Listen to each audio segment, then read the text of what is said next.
Gate 2025 2 മാസം കൂടിയുള്ളത്. So ഈ ഒരു 2 മാസം കൊണ്ട് ഒരു ആവറേജ് സ്റ്റുഡന്റിന് എങ്ങനെ ഗേറ്റ് പ്രിപ്പയർ ചെയ്യാന്നാണ് നമ്മൾ നോക്കാൻ പോകുന്നത്.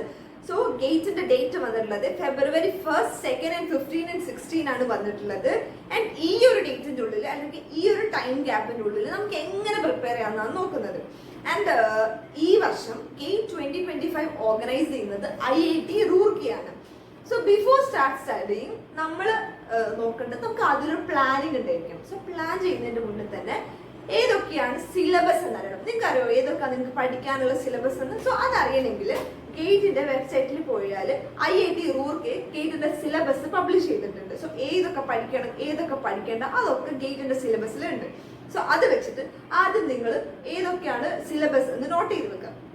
രണ്ടാമത് ചെയ്യേണ്ട കാര്യം നിങ്ങൾ പ്രീവിയസ് ഇയറിലെ വെയിറ്റേജസ് നോക്കുക. നിങ്ങളുടെ സബ്ജക്റ്റിന്റെ വെയിറ്റേജ് ഏതൊക്കെ സബ്ജക്ട് പഠിച്ചാൽ എനിക്ക് ഇത്ര സ്കോർ ചെയ്യാൻ പറ്റും അങ്ങനെ വെയിറ്റേജ് നോട്ട് ചെയ്ത് വെക്കുക. ഇപ്പോൾ ആപ്റ്റിറ്റ്യൂഡ് ഒക്കെ ആണെങ്കിൽ 15 മാർക്ക് ആപ്റ്റിറ്റ്യൂഡിനാണ്. പിന്നെ എഞ്ചിനീയറിംഗ് മാത്തമാറ്റിക്സിന് ഏകദേശം 13 to 15 മാർക്സ് എഞ്ചിനീയറിംഗ് മാത്തമാറ്റിക്സിനുണ്ട്. അപ്പൊ ഏകദേശം രണ്ടും കൂടി 30 മാർക്സ് അവിടെ കഴിയും.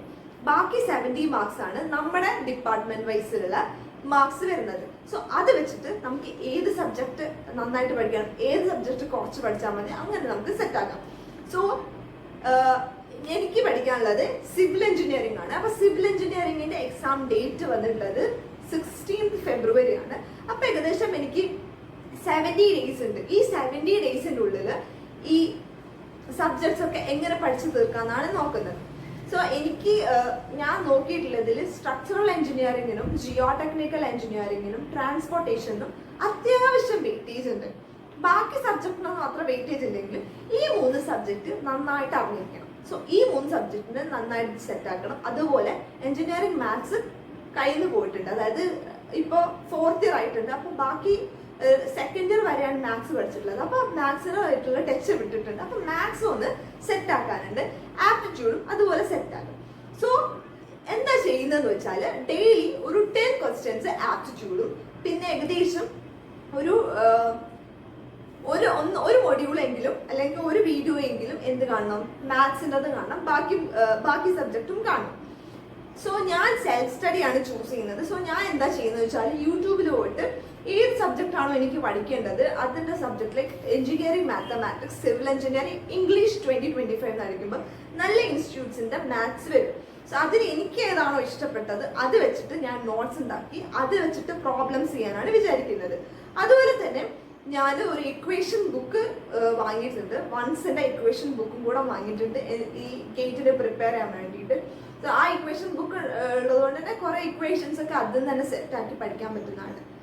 സോ ഇത്രയാണ് ഇപ്പൊ ഞാൻ പ്ലാൻ ചെയ്യാൻ വിചാരിച്ചത്. പിന്നെ ഈ പഠിക്കാൻ ടൈമിൽ ഒരു 2 മണിക്കൂറെങ്കിലും ഗേറ്റ് എക്സാമിന് പഠിക്കാൻ വേണ്ടിയിട്ട് നിങ്ങൾ മാറ്റി വെക്കുക.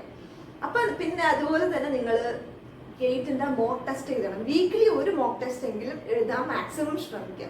അപ്പൊ എന്താ വെച്ചാല് നമുക്ക് ക്വസ്റ്റ്യൻസ് ചെയ്ത് ഇതാകും ശീലം. അപ്പൊ നമുക്ക് 6 ക്വസ്റ്റ്യൻസ് കാണുമ്പോൾ അത് ഞാൻ ചെയ്തിട്ടുണ്ട് അല്ലെങ്കിൽ ഈ ഒരു മോഡൽ ഞാൻ ചെയ്തിട്ടുണ്ട് എന്നുള്ളൊരു ആത്മവിശ്വാസം നമുക്കുണ്ടാവും. സോ നിങ്ങൾ മോക്ക് ടെസ്റ്റ് ചെയ്യാം. പിന്നെ ഏകദേശം February ലാസ്റ്റ് അതായത് February 1st തൊട്ടിട്ട് ഡെയിലി മോക്ക് ടെസ്റ്റ് ചെയ്യാൻ മാക്സിമം ശ്രമിക്കണം. ആക്ച്വലി ഇപ്പൊ തൊട്ടിട്ട് ഡെയിലി മോക്ക് ടെസ്റ്റ് ചെയ്യണം എന്നാണ്. പക്ഷെ നമ്മൾ ഇപ്പാണ് പഠിക്കാൻ തുടങ്ങുന്നത്. അതുകൊണ്ട് തന്നെ ഇപ്പൊ നമുക്ക് വീക്ക്ലി ഒരു മോക്ക് ടെസ്റ്റും അതുപോലെ February 1st തൊട്ടിട്ട് 15th വരെ നമുക്ക് ഒരു ഡെയിലി മോക്ക് ടെസ്റ്റും ചെയ്യാം. സോ ഇത്രയാണ് ഗേറ്റിന്റെ പ്രിപ്പറേഷൻ ആയിട്ട് വരുന്നത്. ആൻഡ് നന്നായിട്ട് വർക്ക് ചെയ്യുക. ഗേറ്റ് ക്വാളിഫൈ ചെയ്താലുള്ള ബെനിഫിറ്റ്സ് നിങ്ങൾക്ക് തന്നെ അറിയാമെന്ന് വിചാരിക്കുന്നു. സോ നന്നായിട്ട് പ്രിപ്പയർ ചെയ്യുക. ആൻഡ് ഇതിനു ശേഷം അങ്ങോട്ട് സ്റ്റഡി വ്ലോഗ്സ് വരുന്നതായിരിക്കും. സോ എല്ലാവരും കാണുക, നന്നായിട്ട് പ്രിപ്പയർ ചെയ്യുക, പഠിക്കാം. Thank you.